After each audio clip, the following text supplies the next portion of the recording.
صدق وعده ونصر عبده والصلاة والسلام على من لا نبي بعده سيدنا محمد بن عبد الله وعلى آله وصحبه وموالاه أما بعد. Saudara-saudara kaum muslimin yang saya cintai, perjalanan waktu telah mengantarkan kita memasuki Ramadan. Kata orang, jauh berjalan banyak dilihat, dan pengalaman adalah guru yang paling bijaksana. Kalau ibadah Ramadan kita berhasil, maka kita yang malam ini pasti bukan kita sebulan yang lalu. Kita yang malam ini adalah kita yang telah ditempa, digojlok, digembleng oleh kawah candra di mukanya Ramadan. Dan setelah perjalanan panjang, perjuangan mengendalikan diri dan menahan nafsu, kita akan merayakan Idul Fitri. Apa yang harus kita laksanakan? Malam ini saya ingin sampaikan ayat 186 surah Al-Baqarah, di mana Allah menuntun kita. Pertama, walitukmilul iddata. Hendaknya engkau sempurnakan jumlah bilangan hari puasamu. Puasa sebulan penuh, bisa 29, bisa 30 hari. Yang bisa ru'yat, punya persyaratan mampu ru'yat, silahkan ru'yat. Yang tidak mampu, ikut yang aman saja, dengerin pengumuman pemerintah, cari amannya saja. Sempurnakan jumlah bilangan hari puasamu. Sebab apa? Puasa itu macam-macam. Ada yang puasa model beduk, depan rapat, belakangnya kosong, cuman pembukaan. Ada juga yang pembukaan, pertengahan, dan penutupan. Ada juga yang penutupan saja, mau dapat Lailatul Qadar.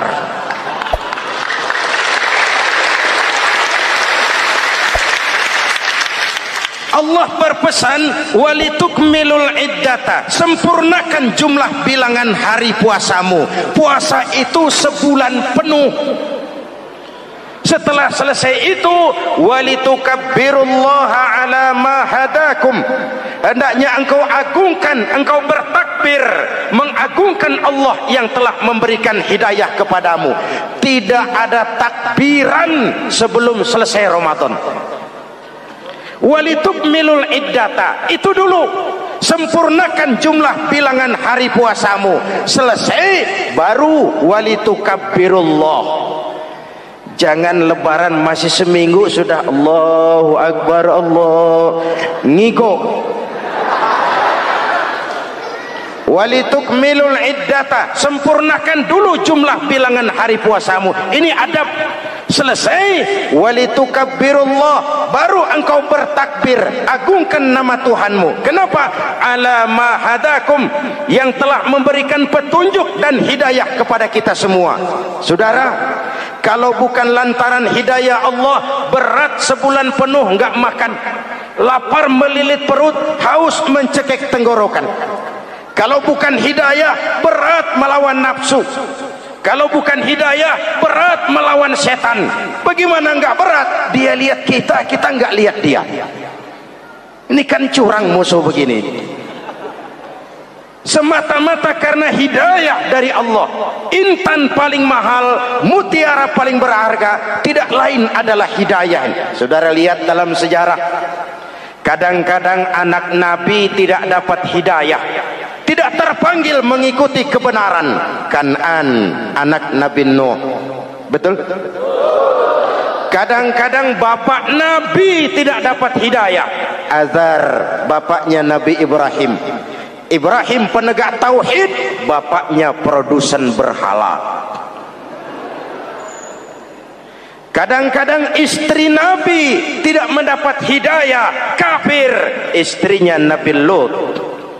Kadang-kadang paman Nabi tidak dapat hidayah, ingkar Abu Jahal, Abu Lahab, paman Nabi kita. Anak Nabi, bapak Nabi, istri Nabi, paman Nabi, hidayah tidak datang, mereka tidak terpanggil mengikuti kebenaran. Alhamdulillah, kita yang ponakan Nabi aja bukan,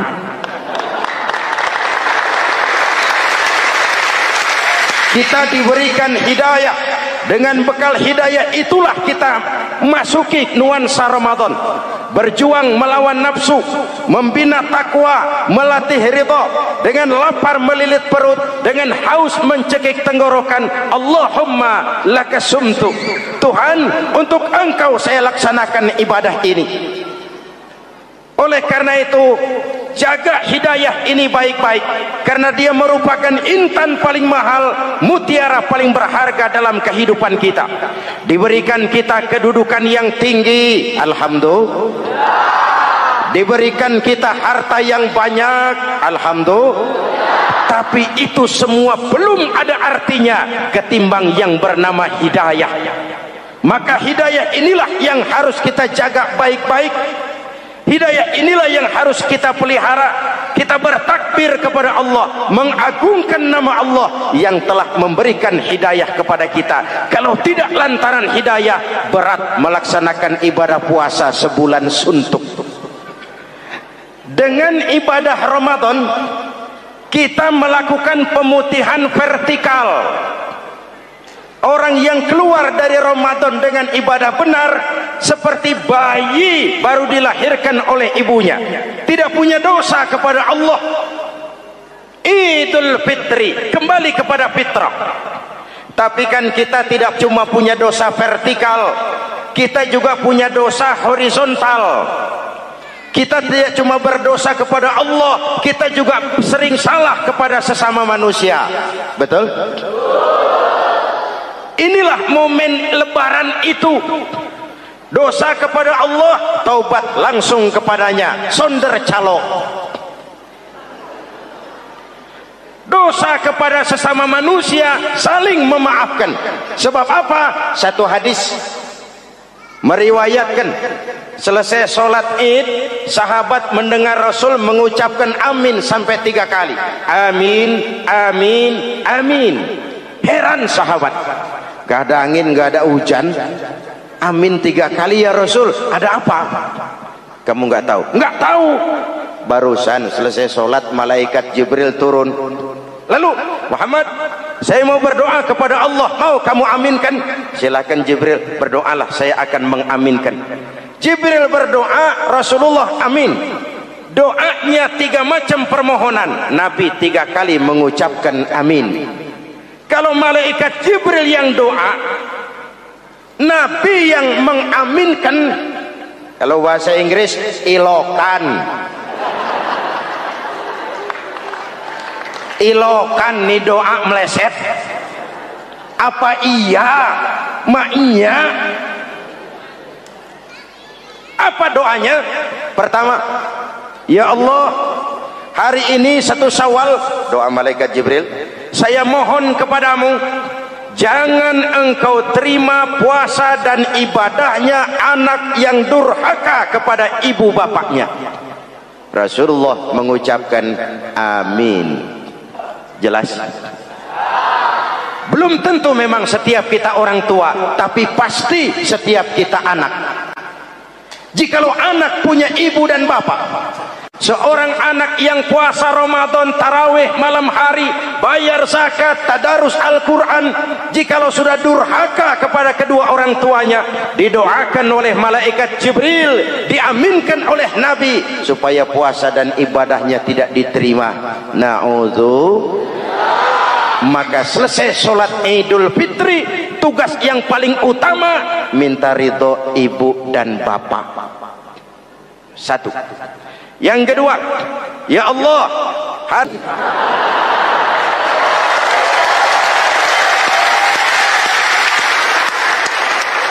itu swarga manut, neraka katut.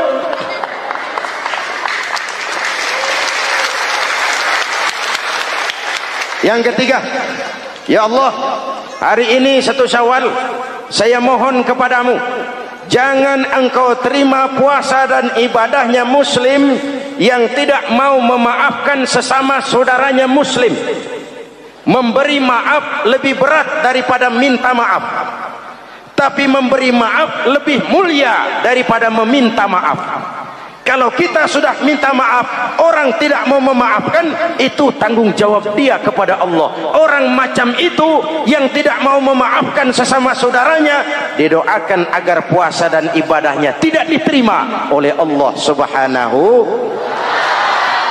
Riwayat lain menceritakan, satu hari Nabi lagi kumpul dengan sahabat. Nabi tanya, saudara-saudara, atadruna manil muflis? Tahu nggak kamu siapa orang yang bangkrut, orang yang sial, orang yang celaka? Siapa? Macam-macam jawaban sahabat. Ada yang bilang, al-muflisu fina man la dirham lahu wala mata'. Menurut pendapat kami, orang yang sial, yang bangkrut, yang kagak punya duit. Apalagi mau lebaran kayak begini, bangkrut bener bang.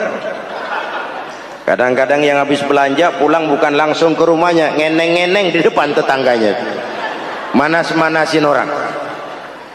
Hadirin yang saya hormati, semua diukur dengan kacamata materi. Apa jawab Nabi? Bukan. Orang bangkrut bukan yang nggak punya duit. Orang bangkrut itu orang yang nanti di hari kiamat datang menghadap Allah dengan membawa pahala solat, pahala zakat, pahala puasa, karena di dunia rajin ibadah. Cuman sayang, di sisi lain dia datang bawa dosa karena pernah nyaci maki orang, pernah fitnah orang, pernah makan harta orang dengan cara yang zalim, pernah mengalirkan darah orang dengan cara yang tidak benar. Enak dia setor, Tuhan lapor, ini pahala sholat saya, ini pahala puasa saya, ini pahala zakat saya mau ke surga. Datang orang, ntar dulu Tuhan, sabar. Ini orang memang di dunia rajin puasa, tapi saya pernah dicaci maki, lidahnya kotor, omongannya tajam, hancur hati saya oleh ucapannya. Panggil sini mas. Benar ini orang pernah kamu caci maki, kamu lontarkan kata-kata pedih dan kotor, kasar. Iya, siniin pahala sholatmu, kasihin orang yang kau caci maki, kasihin. Selesai, berangkat lagi, datang lagi orang. Sebentar Tuhan, dia memang di dunia bayar zakat, tapi dia pernah makan harta orang dengan cara yang zalim, makan harta yatim. Jadi pengurus yatim yang lapar, pengurusnya yang pada kenyang.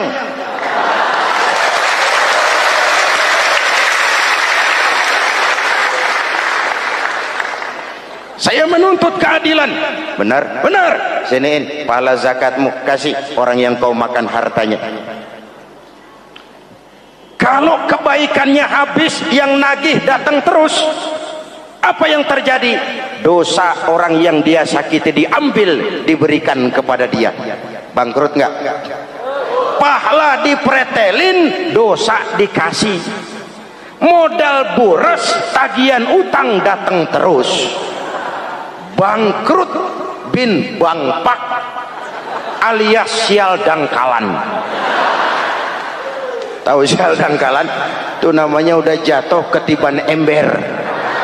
Jatuhnya sakit, ketiban embernya bonyok. Kita tidak ingin jadi manusia yang rugi dan bangkrut. Karena itu, jikalau ibadah Ramadan memperbaiki hubungan kita kepada Allah, maka Idul Fitri dengan silaturahmi lebarannya memperbaiki hubungan antar sesama manusia, agar kita jangan termasuk golongan orang-orang yang bangkrut. Karena cuma baik hubungannya kepada Allah, tapi tidak baik hubungannya dengan sesama manusia. Ada orang yang pernah difitnah, ada orang yang pernah dicaci maki, ada orang yang pernah dijelek-jelekin, ada orang yang hartanya dia makan dengan cara yang zalim, ada orang yang dia alirkan darahnya, dia bunuh tanpa alasan yang benar. Itu semua akan jadi bebannya di akhirat nanti. Kalau dia menyangkut hakul adami, hak-hak manusia, maka kita harus minta maaf kepada yang bersangkutan. Rasul mengajarkan, ma min muslimaini yaltaqiyani fayatasafahani illa ghafarallahu dzunubahuma. Apabila dua orang Islam bertemu lalu bersalam-salaman, Allah hapuskan dosa yang terjadi di antara kedua orang itu. Jadi baik hubungan kita kepada Allah, jalur hablum minallah, dan baik juga hubungan kita dengan sesama manusia, hablum minan nas. Keduanya ternyata saling berkaitan. Saudara hadirin yang saya cintai, dengan begitu kita berusaha memperbaiki hablum minallah dan sisi lain hablum minan nas, agar kita tidak menjadi orang yang bangkrut di akhirat nanti. Bapak Ibu, saudara-saudara kaum muslimin yang berbahagia, memanfaatkan momentum Idul Fitri dalam kondisi negara kita sekarang ini. Indonesia kita ini kan masih sakit, betul? Multi krisis. Mula-mula kita ini kena krisis moneter, rupiah anjlok, dolar naik ke langit, sampai pernah April 97 dolar mencapai 17 ribuan dari 2.500. Apa enggak kolab? Itu pasti bukan mainan rakyat kecil. Mereka yang dapat kredit BLBI rame-rame borong dolar.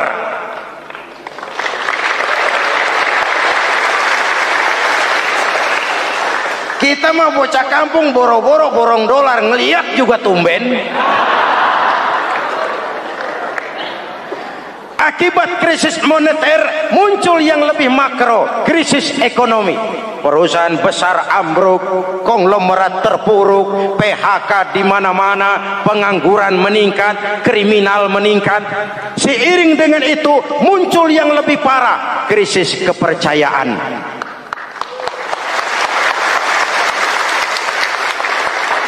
Benih-benih perpecahan bertebaran di mana-mana. Dampaknya masih sangat terasa sampai sekarang ini. Kita lihat sekarang ini, Aceh belum selesai, Papua minta merdeka, Timur Timur cerai. Dalam kondisi seperti inilah momentum Idul Fitri harus jadi lem perekat yang menjaga keutuhan kita.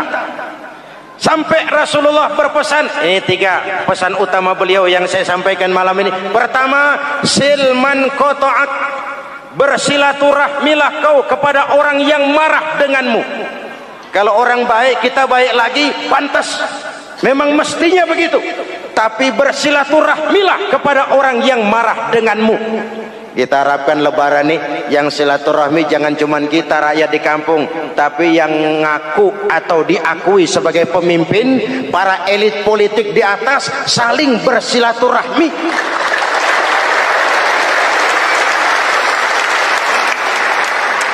Kalau mereka rukun di atas, kita di bawah ngelihatnya enak, betul?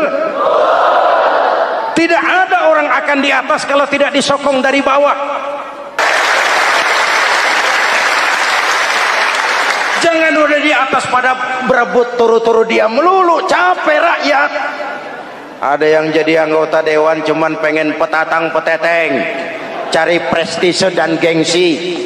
Ada yang cuma jadi trompet kekuasaan, pokoknya apa kata kekuasaan akur, setuju. Kekuasaan bilang, saudara-saudara, bumi ini lonjong, lonjong. Lalu rakyat dapat apa dari wakil kayak begitu?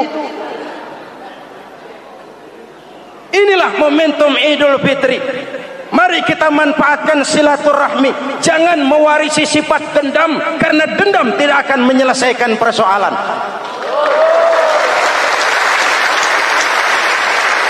Ini ada warisan sejarah yang nggak sehat. Di zaman Bung Karno, sampai Bung Karno jadi presiden seumur hidup, Bung Karno dikenal sebagai tokoh revolusioner. Nggak sepaham sama Bung Karno, cepat-cepat dianggap ini kontra revolusi. PKI berontak, Bung Karno jatuh, muncul orde baru. Bung Karno disebut orde lama. Yang nggak cocok sama orde baru, wah itu orang orde lama. Lalu reformasi, orde baru lengser, jadi lagi alat yang nggak cocok sama golongannya, wah itu orang orde baru. Kapan selesai urusan? Kalau kita terjebak dengan budaya dendam, naik ini babat itu, naik itu sikat ini, kapan mau selesai?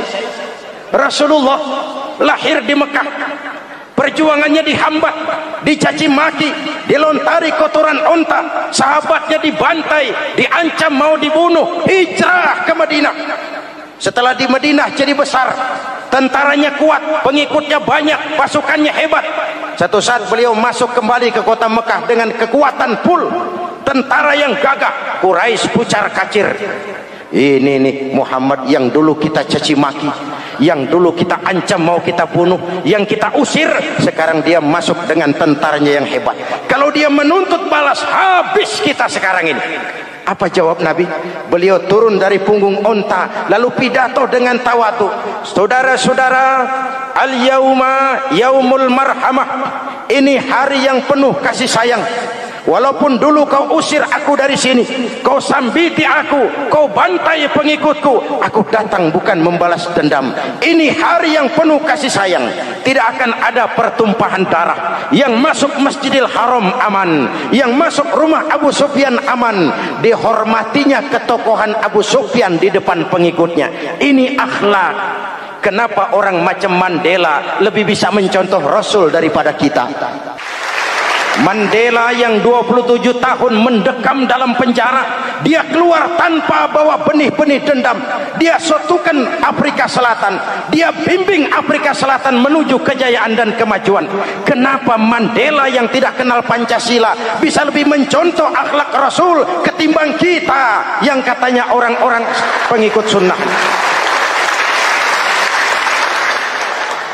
Saya khawatir. Ya bukan berarti saya tidak setuju, hukum harus tetap ditegakkan. Tapi kalau terus cari kambing hitam, kambing hitam, kambing hitam, kapan kita dewasa? Semua usut, semua usut. Saya khawatir nanti pun satu saat Nabi Adam bakal diusut. Kenapa dia makan buah khuldi? Kita jadi keleleran di Lebak Bulus begini. Kalau enggak kan kita masih di surga aja.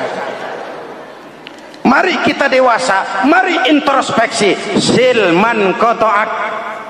Mudah-mudahan nanti lebaran kita pengen lihat nih. Kalau yang di atas sudah pada satu, kita yang di bawah enak. Tapi kalau memang pada ribut juga, kita yang di bawah jangan ikut-ikutan. Nonton aja nonton. Giliran rame tepuk tangan. Oh, namanya elit susah ditebak. Nih hari dia berebut beda pendapat, ntar malam dia makan bareng. Kita di bawah udah kedongan ngasa golok. Kan berapa urusan? Sekarang udah nggak zamannya ngerahin masa. Sekarang adu argumen, biar rakyat tentukan mana yang lebih pantas. Hadirin yang saya hormati, silman kotoak, bersilaturahmilah kepada orang yang marah denganmu. Momentum Idul Fitri harus meredam keberingasan, harus mencuatkan semangat persatuan dan kesatuan. Udah capek kita diobok-obok. Yang kedua, wa'atiman haramak. Ini masalah kepedulian. Berikan orang yang bakhil kepadamu, sampai orang yang pelit pun kasih. Kepedulian. Banyak anak-anak yatim kita, janda-janda tua. Kalau yang muda sih nggak usah dipikirin. Dewan penyantunnya udah banyak aja. Orang-orang jompo. Mungkin baju kita sudah kurang berharga di lemari kita, tapi sangat berharga ketika kita berikan kepada orang lain. Berbagi rasa. Jangan ada yang lapar di samping yang senyum. Jangan ada yang menangis di samping yang tertawa. Hadirin, yang ketiga, wa'fu amman zalamak, maafkan orang yang berlaku zalim kepada dirimu, maafkan orang yang berlaku zalim. Jangan mewarisi sifat dendam, karena Ramadan sudah melatih kita. Tidak akan menyelesaikan persoalan. Dengan semangat ini, maka persatuan, kesatuan, kerukunan dan kekompakan akan lebih mudah kita wujudkan. Kita ingin Indonesia esok lebih baik daripada sekarang ini. Amin. Dan tentu saja kita berharap banyak dari para pemimpin-pemimpin kita, semoga lebih bersikap sebagai negarawan, bukan hanya sebagai politisi. Karena jujur saya ingin berkata, reformasi memang telah melahirkan politisi, tapi belum banyak melahirkan negarawan. Negarawan adalah orang yang ngayomi seluruh rakyat. Sekarang rakyat cuma di atas namakan, biar banyak banget. Kalau tidak mendukung dia, dianggap bukan rakyat. Biar dikit banget, kalau pendukungnya, itulah rakyat sejati. Ini pemimpin model apa kayak begini?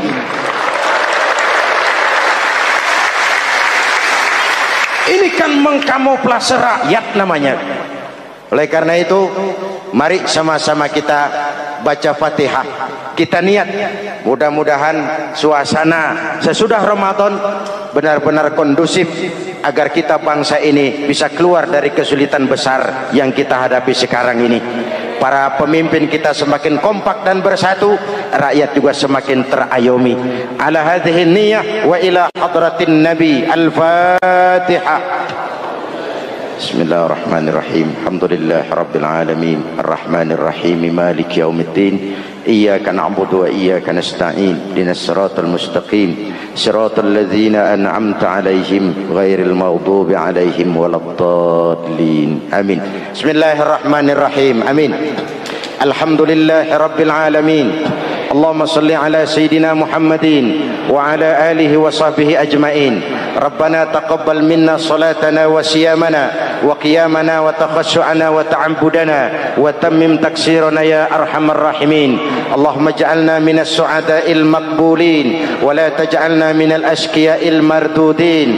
Allahumma a'izzal islam wal muslimin wansur man nasaraddin wakhzul man khazalal muslimin. Allahumma afdalu ma qultuhu ana minin birahmatika ya arhamar rahimin. Usikum wa nafsi bitaqwallah. Wassalamu alaikum warahmatullahi wabarakatuh.